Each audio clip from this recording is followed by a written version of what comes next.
We have Chief Segun Odegbami on the line. Hello, Uncle Sheg. Yes, how are you? We are fine. We just want, I hope today the mood is okay because we are looking at the Nigerian football crisis. What is your take on this? I know, how far are you involved in this? Well, I am not involved in the crisis. I am not involved in the crisis because I do not understand it myself. You had a run. You've had a running battle in trying to to seek justice in this particular regard. Can you educate us a bit in this? Well, probably we can use that to now look at what we are happening now and then situate them together. Well, all of this started 8 years ago under Galadima. When we went collectively, we subverted what should have been the correct things, and we put in place, in order to install certain people, what obviously was wrong. We didn't properly do the statutes that would have guaranteed fairness and fair play for everybody. Rather, we manipulated the system, and it favored a few people because they were on the side of government. 4 years after that, those who benefited from that manipulation now became victims. And they too couldn't now fight against government. And they too also lost out in the process because they were also trying to manipulate the system. You see, now we are back again to the same problem because we haven't done what is honest and sincere. We have been manipulating the system all the time, changing the goalposts, instead of having a rule that will sustain us and that will be true, truly representative of the best interest of the game. It is all down to personal interest. Personal interest. Who can use government to get to power? Who can use government to get to power? You see, that is what this is all about. And you cannot fight government and succeed. You see, so no matter how hard you do, at the end of the day, the NFA is a government parastatal because that law has not been abrogated. And you must be subject to ultimately the desires of government. You cannot do it on your own. So 8 years ago we fought government. 4 years ago we fought government. Now again we are fighting government. Whereas we do not need to fight government. They pay for us to run Nigerian football mostly. We run it through their secretariat. They do most of the funding. So they must have a say, even though they cannot always have their way. That is what I think is sensible. So now I don't understand how we are going to get out of this cul-de-sac because some people are obviously aggrieved. Those people that did the election last week, are you now asking them that they should now come and join the new elections? They will not. And those are major stakeholders in Nigerian football as well. And those people that didn't take part last week, they have now set up, their own elections for this week. So where are we going? It will not work. You see, this is the time to be calm, to be cool, and to be calculated. For us to all sit down together and work out what is true and genuine for the interest of Nigerian football, not for self.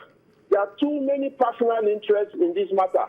Too many ambitious people who want to get to the helm of affairs. Let the system bring up the right people. We keep changing the goalposts, keep manipulating the system.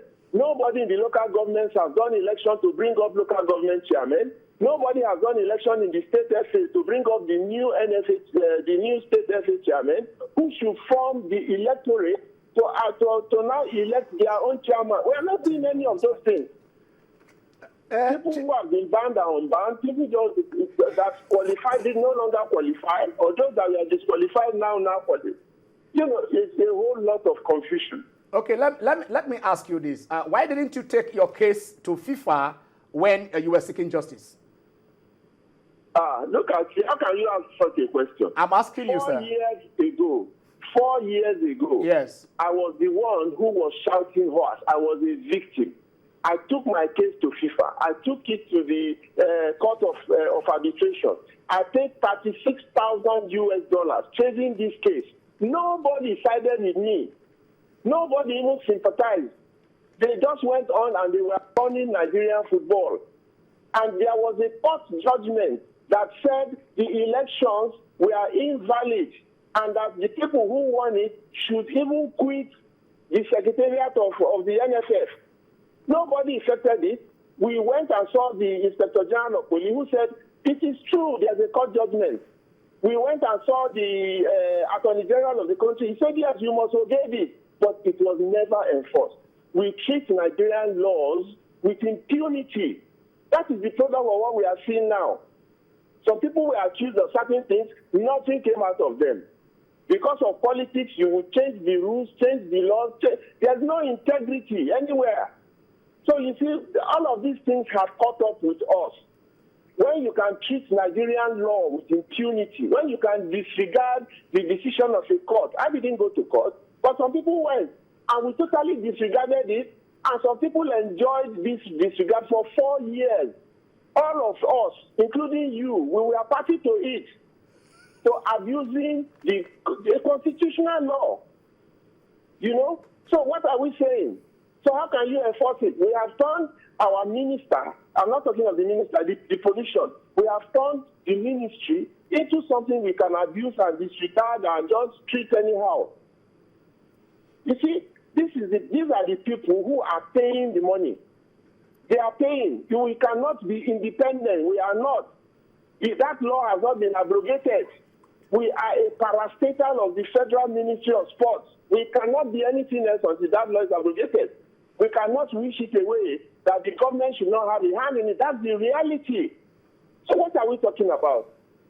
Okay, so let me ask you this. Here and there. Okay, working hand in hand with government. Okay. So that this can be resolved. So that government can have their say as much as they like, but we will have our way ultimately. We are the stakeholders. But we must have the blessing of government. We cannot rubbish our government. We cannot rubbish our laws, our courts. We cannot, which is what we have done up to this point that has gotten us to this point. Go and trace the genesis of all of this. You'll find it 8 years ago.